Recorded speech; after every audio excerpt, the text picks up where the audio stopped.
नमस्कार। श्री बिहारी जी की बैठक में आपका स्वागत है। मैं हूं शैलेंद्र कुमार भारद्वाज। वैज्ञानिक शोध अथवा अन्वेषण ऑब्जर्वेशन आधारित है। जो कुछ हमको दिखाई देता है हम उसको समझने की चेष्टा करते हैं, प्रयास करते हैं और अपने अपने हिसाब से थ्योरीज को प्रतिपादित करते हैं। विज्ञान हमेशा ऐसे ही चल रहा है और जो कुछ हम समझ पाते हैं फिर उसको हम एक्सपेरिमेंट्स के द्वारा प्रूव करने की चेष्टा करते हैं कि ऐसा सही है गलत है। खैर, अभी दो हॉट टॉपिक हैं। एक है यूनिवर्स, ब्रह्मांड, जो असीमित है, अनंत है, जिसके बारे में वैज्ञानिकों को कोई था नहीं मिलती है। वो ये पूरी तरह समझने में अनभिज्ञ हैं कि यूनिवर्स क्या है। थ्योरी तो आप कुछ भी दे सकते हैं, जैसे बिग बैंग थ्योरी आई यूनिवर्स के बारे में, ऐसा ही है, कुछ भी देते रहिए, लेकिन जब तक आप वो चीज़ प्रोड्यूस ना कर पाएँ उस थ्योरी की कोई वैल्यू नहीं है। दूसरा है ब्लैक होल। ब्लैक होल वैज्ञानिकों ने एक ऐसे ऑब्जेक्ट को, एक ऐसे इस यूनिवर्स में एक ऐसे स्थान को पाया है जहाँ पर हर चीज़ वो अपने अंदर समेट लेता है। इवन प्रकाश की तरंगें जो ऊर्जा हैं, इलेक्ट्रोमैग्नेटिक वेव्स हैं, वो उनको भी खींच लेता है। वहाँ पर कुछ भी नहीं रुकता। ब्लैक होल जो वैज्ञानिकों के अन्वेषण हैं या उनके शोध हैं, वो एक पहेली है। वो क्या चीज़ है जो हर चीज़ को अपने अंदर समा लेती है, खींच लेती है। तो ये ब्लैक होल और यूनिवर्स, ये वैज्ञानिकों के लिए अभी भी शोध का विषय है, खोज का विषय है। अपने अपने हिसाब से सब खोज कर रहे हैं। हमारी सनातन पद्धति, सनातन दर्शन, वो श्री कृष्ण में इन दोनों को समा देता है। श्री कृष्ण ब्रह्म है, ब्रह्मांड, ब्रह्मांड का जो शॉर्ट रूप है दैट इज ब्रह्म। तो सनातन धर्म श्री कृष्ण में ब्रह्म को खोजता है। श्री कृष्ण ही ब्रह्मांड है। और ब्लैक होल को भी भगवान श्री कृष्ण में ढूंढता है। इसलिए पता नहीं कब से, मुझे नहीं पता, लेकिन उन्होंने उनका नाम कृष्ण रखा। कृष्ण मीन्स काला। और अधिकतर स्थानों में जो भगवान श्री कृष्ण के विग्रह हैं वो भी श्याम वर्ण के हैं। भगवान श्री कृष्ण के हों या भगवान राम के हों, नारायण के हों, वो सब ब्लैक है। एक बार मैं वृंदावन के बांके बिहारी मंदिर में खड़ा हुआ था और मैं उनकी प्रतिमाओं को निहार रहा था, उनके विग्रह को निहार रहा था, बिहारी जी महाराज के। और मैंने ये देखा कि जैसे ही आप श्री बिहारी जी महाराज के विग्रह की तरफ देखते हैं, वो आपके सब विचारों को, सब थॉट्स को खींच लेते हैं अपने अंदर। ऐसा मेरा ही नहीं, बहुत लोगों का भी ऐसा मानना है। और इसलिए उनका एक प्रथा है कि वो पर्दा डालते रहते हैं बांके बिहारी जी के मंदिर में, और वो कहते हैं कि लगातार कोई बंदे को भगवान जी को नहीं देखना चाहिए। अपनी अपनी बात है, लेकिन वो कहते हैं कि भगवान जी को लगातार नहीं देखना चाहिए। लेकिन ये जब मैं बिहारी जी के मंदिर में खड़ा था तभी मुझे महसूस हुआ कि इनका जो श्याम वर्ण है, काला वर्ण है, ये ब्लैक होल तुल्य है। जैसे ब्लैक होल अपने अंदर हर चीज़ समाहित कर लेता है, ऊर्जा को भी ले लेता है, ऐसे कृष्ण का जो विग्रह है, जो कृष्ण है, वो भी सब कुछ अपने अंदर खींच लेते हैं। और ब्रह्मांड तो ब्रह्म तो सनातन धर्म ने उनको बोला ही है। और कल जो मैंने विश्व रूप की बात की थी, जो भगवत गीता में विश्व रूप आता है, वो भी ब्रह्मांडीय है। मतलब भगवान कृष्ण को श्रीमद् भगवत गीता ने विश्व रूप में बताया गया है। विश्व सब कुछ वही है, सब कुछ वही है। ये बातें जरा कम पल्ले पड़ती हैं, अंदर तक बैठ नहीं पाती, क्योंकि अभी हमारी साधना का जो लेवल है वो इतना परिपक्व नहीं है कि इन गहन बातों को अपने अंदर समायोजित कर सके, हम समझ पाएँ, हमारे माइंड की जो चेतना शक्ति है, जो कॉन्शियसनेस है, उनको ग्रहण कर लें। क्योंकि हमारे पास एक बुद्धि भी है, हर जगह लग जाती है, लगाती है। लेकिन भगवान श्री कृष्ण के ये दो स्वरूप, भगवत गीता ने उनको विश्व रूप बोला गया, भागवत में उनको परम पुरुष बोला गया, और वो आकाश, आकाश मीन्स भागवत में जो कहा गया है वो आकाश वर्ड इस्तेमाल किया हुआ है। आकाश का मतलब ब्रह्म, जो ऊपर जो कुछ हम देख पा रहे हैं। भगवान श्री कृष्ण का उद्भव, या भगवान श्री कृष्ण का तो नहीं, लेकिन हम लोगों का उद्भव उसी आकाश से हुआ है। भगवान जो भागवत है वो सब डिटेलिंग में जाती है कि आकाश से पहले अहंकार बना, महतत्व बना, जो कुछ बना। लेकिन हम लोगों की जो उत्पत्ति है, जो मानव समाज है या जो भी है, वो आकाश से ही आया हुआ है। ये श्रीमद् भागवत कहती है, सनातन धर्म का बेहद महत्वपूर्ण ग्रंथ। और उसके बाद उनको परम पुरुष इसलिए बोला गया भगवान को कि हम भगवान कृष्ण और नारायण जो हैं वो प्रोटोटाइप हैं। अगर मेरे पास आदमी के शरीर का एक पुतला बना हुआ है, शरीर है मानव का, तो इसका कभी कोई प्रोटोटाइप भी तो बना ही होगा ना। 2 हाथ होंगे, 2 पैर होंगे, इस तरह की शक्ल होगी, ऐसे बनेगा। तो हर प्राणी का, हर जीव का एक प्रोटोटाइप तो कभी बना ही होगा। नेचर ने बनाया होगा, कैसे बनाया होगा, लेकिन बना होगा। गाय ऐसी होगी, बैल ऐसे होंगे, भैंस ऐसी होगी। जितने प्राणी दिखाई देते हैं उन सब का एक मॉडल तो बना ही होगा। कहाँ बना, कैसे बना, ये आप बोलते रहिए। मैं वैज्ञानिक हूँ बेसिकली, लेकिन मैं अब विज्ञान पे मेरा भरोसा थोड़ा कम रह गया है। एक तो वैज्ञानिक अपनी बुद्धि को बहुत श्रेष्ठ समझने की चेष्टा करते हैं, जो रिसर्च होती है उसको भी आधी अधूरी पेश करते हैं। अपना ही व्यू पॉइंट उनको ज़्यादा दिखाना होता है, और वो जिस मान्यता को ले चलते हैं उसी को प्रूव करना उनका कोशिश होती है, प्रयत्न होता है। मेरा अब मानना यह है कि हकीकत क्या है, सामने क्या है, उसको देखिए। ज़्यादा बुद्धि लगा के ना अपने जो प्रत्यक्ष है उसका आनंद मत खो दीजिए। कुछ नहीं पा पाएंगे आप। लगा लीजिए बुद्धि, कितनी लगा लोगे? बुद्धि लगा के मिलना मिलाना नहीं है। आप खुश हो लीजिए, भाई हमने ये पा लिया, हमने ये पा लिया। अल्टीमेट तो we are human being, we are human being. हम आए हैं दुनिया में, हम दुनिया से जाएंगे। कोई भी हो, चाहे न्यूटन रहे, चाहे आर्किमिडीज जो है, सब आए, कुछ कुछ बोला और चले गए। और ये तो कालांतर में समय बताएगा कि विज्ञान ने हमको मानव समाज का कल्याण किया या अहित किया।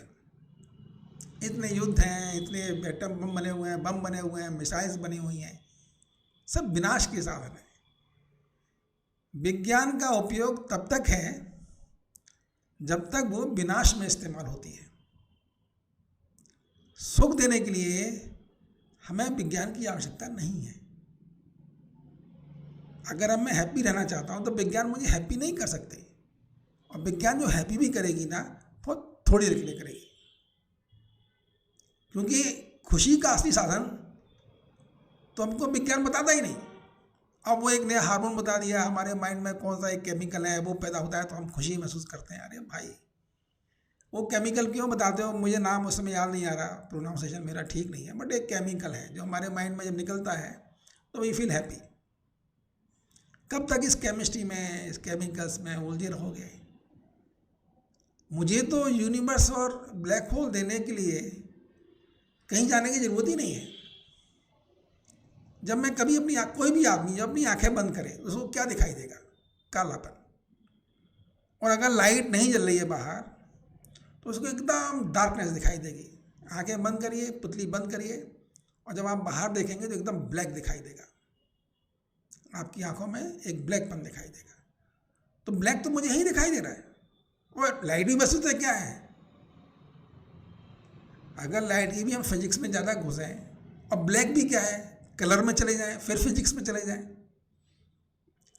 सब वही 7 रंग हैं धूप के, लाइट के 7 कलर में, जिसने 7 कलर एब्जॉर्ब कर लिए वो ब्लैक हो गया।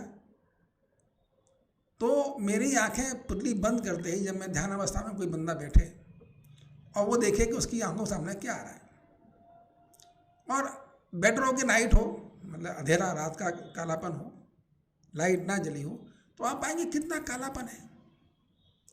अच्छा, हम रात को कितना अच्छा सोते हैं, ये तो वैज्ञानिक शोधों ने बता ही दिया कि जो निंद्रा रात को आती है, जो हमें ऊर्जा, निंद्रा से ऊर्जा रात को प्राप्त होती है, वो दिन में सोने से प्राप्त नहीं होती है।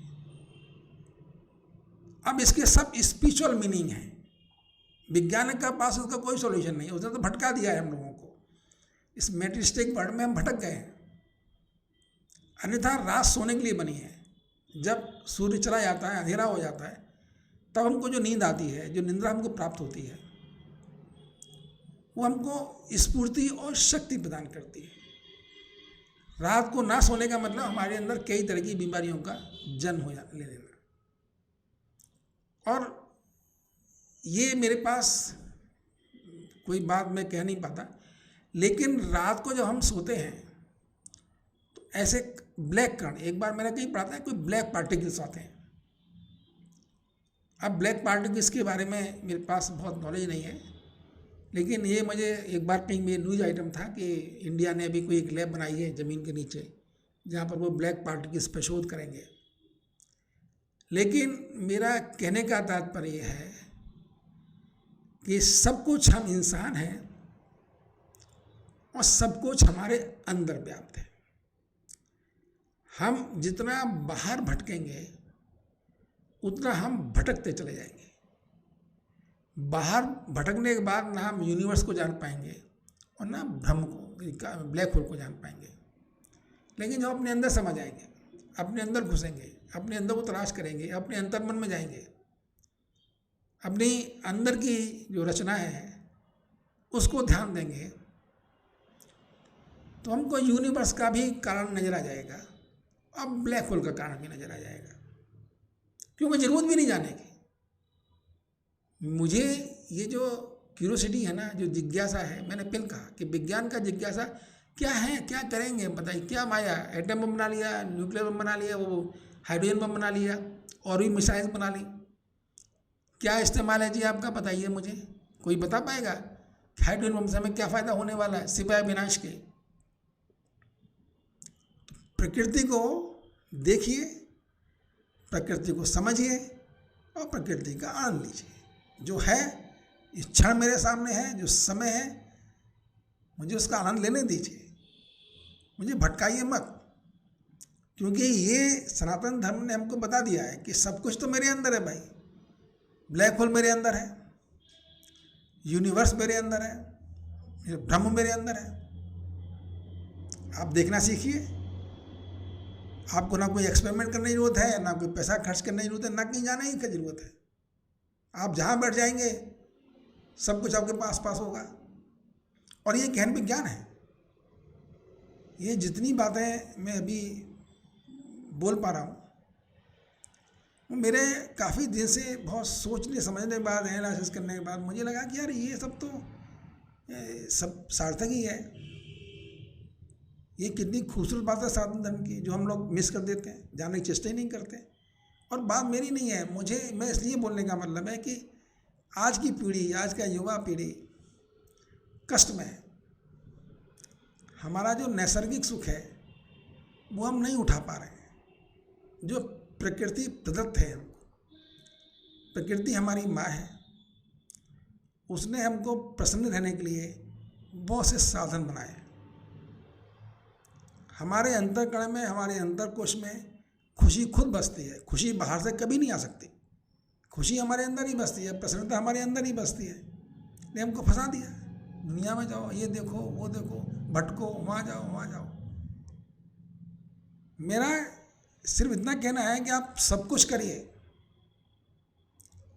भगवान श्री कृष्ण या भगवद गीता ये कहती है कि आप सब कुछ करिए, लेकिन अकर्म में आ जाइए। कर्म और अकर्म, ये भगवद गीता का दूसरा बहुत महत्वपूर्ण शब्द है। जैसे विश्वरूप बहुत महत्वपूर्ण शब्द है, ऐसे ही भगवद गीता का एक और महत्वपूर्ण शब्द है अकर्म। जो कुछ कर्म हमने किए हैं दिन भर में, उन सब कर्मों से अपने आप को रहित कर लेना। जब रात को सभी बिस्तर पे जाते ही हैं, सोने जाते हैं, उस समय सभी कर्मों को अपने से पृथक कर देना, उन सभी कर्मों को, इस ब्रह्म को फेंक देना, छोड़ दो। ये अकर्म अवस्था, मतलब सब कर्मों को न्यूट्रलाइज कर देना। देन एंड देयर, उसी दिन उसी समय। जो बहुत अच्छे साधक हैं वो तो जिस समय कर्म करते हैं उसको साथ साथ अकर्म भी करते जाते हैं, मतलब उस कर्म को न्यूट्रलाइज करते जाते हैं। एक कर्म हम कर रहे हैं और बस वो कहेंगे मैं नहीं कर रहा हूँ, ये तो बस खत्म हो गया। तो अकर्म करना, कर्म का अकर्म कर देना, हर कर्म के प्रभाव को न्यूट्रलाइज कर देना, ये आध्यात्मिक साधना का एक बहुत बड़ा मापदंड है, एक स्तंभ है। और ये भगवद गीता हमको कहती है कि जब आप कर्म से पृथक होना सीख जाएंगे, उस समय आपको जो शांति और सुख मिलेगा वो अवर्णनीय है, उसको हम बता नहीं सकते। वो तो वही कर सकता है जो एक करता है। तो आज का तो मेरा जो कथन है या वक्तव्य है यहीं पे समाप्त होने की कगार पर है। परमिशन चाहता हूँ आपसे, प्रार्थना है कि आप श्री भगवद गीता को, कृष्ण भक्ति की तरफ उन्मुख होइए, जीवन के सार को समझिए और श्री कृष्ण का वैज्ञानिक तरीके से अनुभव कीजिए। खाली भावों में बहने की जरूरत नहीं है, कर्मों से जुदा होने की जरूरत नहीं है। जरूरत सिर्फ इतनी सी है कि हम कर्म को अकर्म करना सीख जाएं। जो भी काम हम कर रहे हैं, हम अपने आप को उसके फल से पृथक करना सीख जाएं। ये भगवद गीता कहती है और हम अपने जीवन में उतार भी सकते हैं। इसी के साथ मैं विराम लेना चाहूँगा। आप प्रसन्न रहें, खुश रहें, भगवान आप पर कृपा करें। इस मंगल कामना के साथ जय श्री कृष्ण।